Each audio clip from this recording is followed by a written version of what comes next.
Hello everyone, my name is Sobhagyanjan Barik, Department of Zoology and Applied Aquaculture, Barkatullah University, Bhopal. My topic is gonadal development and histological observation of and molecular performing of Amblyopharyngeton Farrington mola under the guidance of R.K. Garg sir, under the co-guidance of Anubhuti Minare ma'am. Here is the content. Introduction. First we go from the biodiversity. Biodiversity means the variety and variability life on earth. Example for Amblyopharyngeton Farrington mola, Ctenopharyngeton idella. And from molecular taxonomy is the branch of science which is a method of quickly and precisely identify the specimens. Amblyopharyngeton Farrington mola is commonly known as mola carplet or pale carplet. The species is distributed in India, Bangladesh, Pakistan and Myanmar. In India, West Bengal is the main production of Amblyopharyngeton Farrington mola. The local name is Morula, Moa and Mocha. Amblyopharyngeton Farrington is well known for high content of vitamin A that is good for eye and minerals and quality of fatty acids. Amblyopharyngeton Farrington mola contain 3 times more calcium and 50 times more vitamin A than other species. And A mola also attract good demand on the international market of ornamental fish market.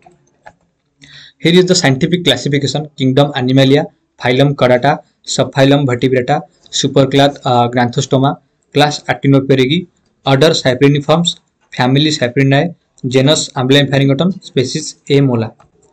Here is the objectives. First objective is the cellular structure of gonads in A mola. Second one is check the length, weight and size of A mola. Third one is identify the abnormality of a gonad in A mola. Fourth one is the histology of gonads of A mola. Fifth one is calculate the gonadosomatic index of Amblyopharyngeton Farrington mola. Last one is using the molecular investigation we should start the A mola. Here is the materials used for a dissection box, measuring scale, wax tray, weight machine, hematoxylin and eosin for use of staining, ethanol, paraffin wax, absolute alcohol and xylene, and heating mantle. Here is the methodology. मैंने Bhopal city में under the state of Madhya Pradesh मैंने 2 market से fish sample किया था, species sample किया था, जैसे कि Bittan market and Kasturba market.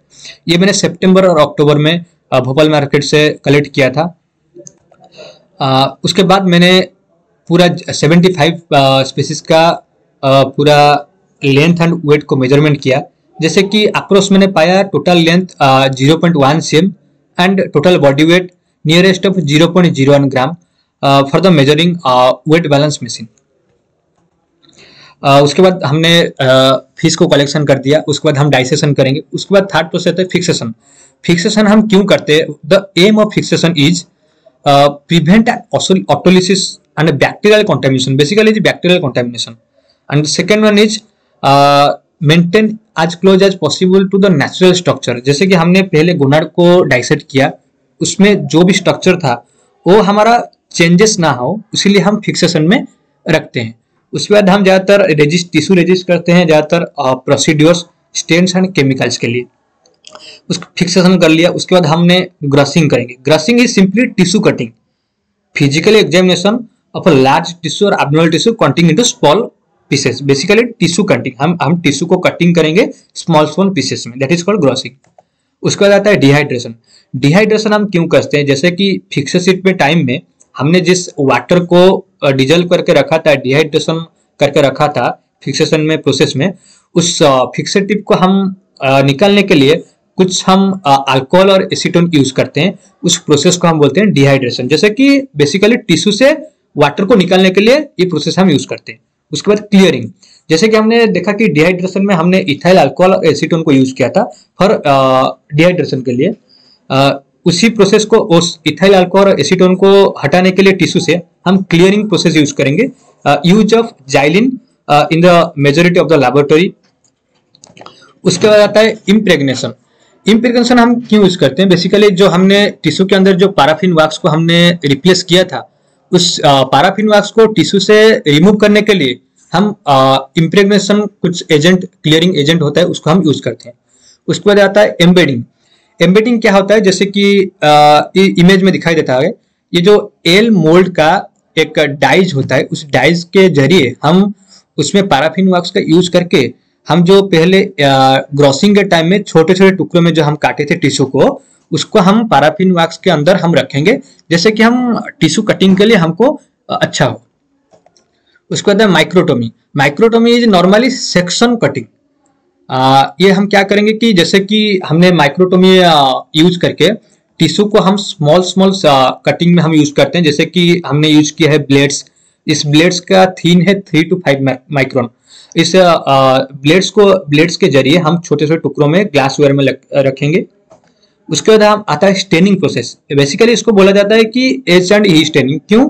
क्योंकि हेमाटोजेलिन यूसिन का यूज होता है स्टेनिंग प्रोसेस में। जैसे मैं आपको बोला था पहले से ही, इसको हम क्यों यूज करते हैं स्टेनिंग प्रोसेस, इसका प्रिंसिपल क्या है। जैसे कि हम स्टेनिंग प्रोसेस में क्या होता है, जैसे कि टू इलेक्ट्रोस्टैटिक अट्रैक्शन को हम एक अपोजिट चार्ज के जरिए उसको यूज करते हैं, इसलिए हम हेमाटोजेलिन एंड यूसिन को यूज करते हैं। जैसे कि हेमाटोजेलिन क्या है, हेमाटोजेलिन एक पॉजिटिव चार्ज है and eosin is negative charge है। तो हम एक पॉजिटिव चार्ज और एक नेगेटिव चार्ज के मिक्स करके हम स्टेन का यूज करेंगे, तभी उस टिश्यू में कलरेशन का अच्छा फॉर्म आएगा। इस यूसिन का हम यूज करके, हेमाटोजेलिन यूसिन यूज करके हमने स्टेनिंग में लगाया। उसके बाद हम माइक्रोस्कोप में देखा तो हमारा ये कलरेशन सब आया है। उसके बाद हम देखेंगे GSI, गोनाडोसोमैटिक इंडेक्स। जैसे कि हमने 75 मछली उठाया था, तो उसका नियरेस्ट टोटल वेट होगा 0.01 ग्राम। इसके लिए हम GSI यूज करते हैं। GSI यूज करने में के लिए हमको उसका गोनाडल वेट चाहिए और बॉडी वेट चाहिए। उसके बाद आता है fecundity. Fecundity is normally the count of eggs.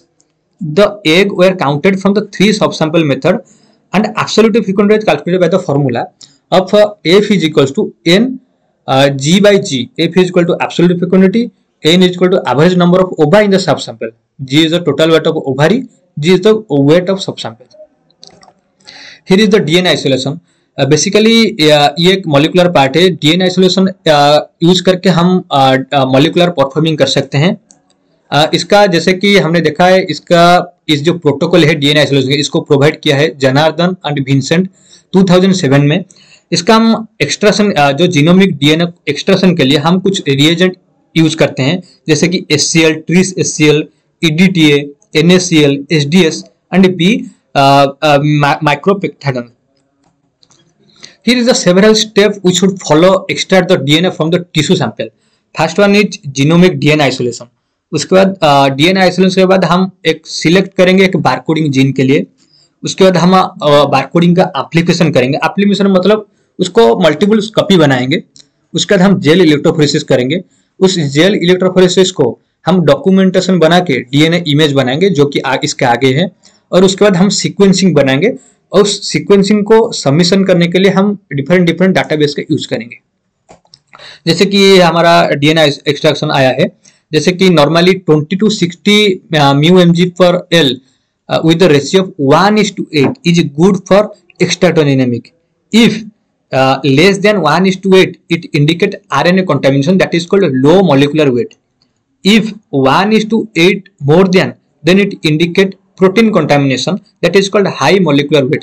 In this picture we see base pair and matter. In the base pair 100, 200 up to 3000, and here the matter is 1 up to 9. Here is the observation of histology. We see in the graph in a month of September, total length is 9.71, total weight is 10.13, gonadal weight is 0.43 and GSI is 4.11. Fecundity is 1567.70. In October less than September, because सितंबर में जैसे कि मोला का gonadal wait उसमें उस time में ज्यादा होता है और अक्टूबर में कम क्यों हो गया, उसके लिए एक एनवायरमेंटल फैक्टर भी हो सकता है, उसके लिए सीजनल फैक्टर हो सकता है। उसी हिसाब से हमने जैसे देखा कि हाँ मोला का अक्टूबर में 0.28 ग्राम एंड मिनिमम है सितंबर में 0.43 ग्राम। Here is the maximum and minimum length weight of amla inferior mola, and in A mola in September the GSI is 4.11 and the fecundity is 1568.70. And we see the September, the GSI is 1.60. In GSI, gonadal somatic index, in male and female, we see the in September total length is 9.40, total weight is 10.04, gonadal weight is 0.15, GSI is 1.60. Here we see the conclusion. मैंने 75 female individual species का dissect किया था, जिसमें कि मैंने देखा सितंबर महीना में उसका जो लेंथ वेट आया है 10.60, इन अक्टूबर में 6.10, and in 6 male individual species का मैंने डाइसेक्ट किया था, जिसमें कि मैंने देखा सितंबर में 10.40 आया था एंड इन अक्टूबर में 8.40. And we see for the molecular part the DNA genomics or the DNA isolation is further information by researchers. We should start the investigation of different types of barcoding and gene performing. Here is the reference. Thank you.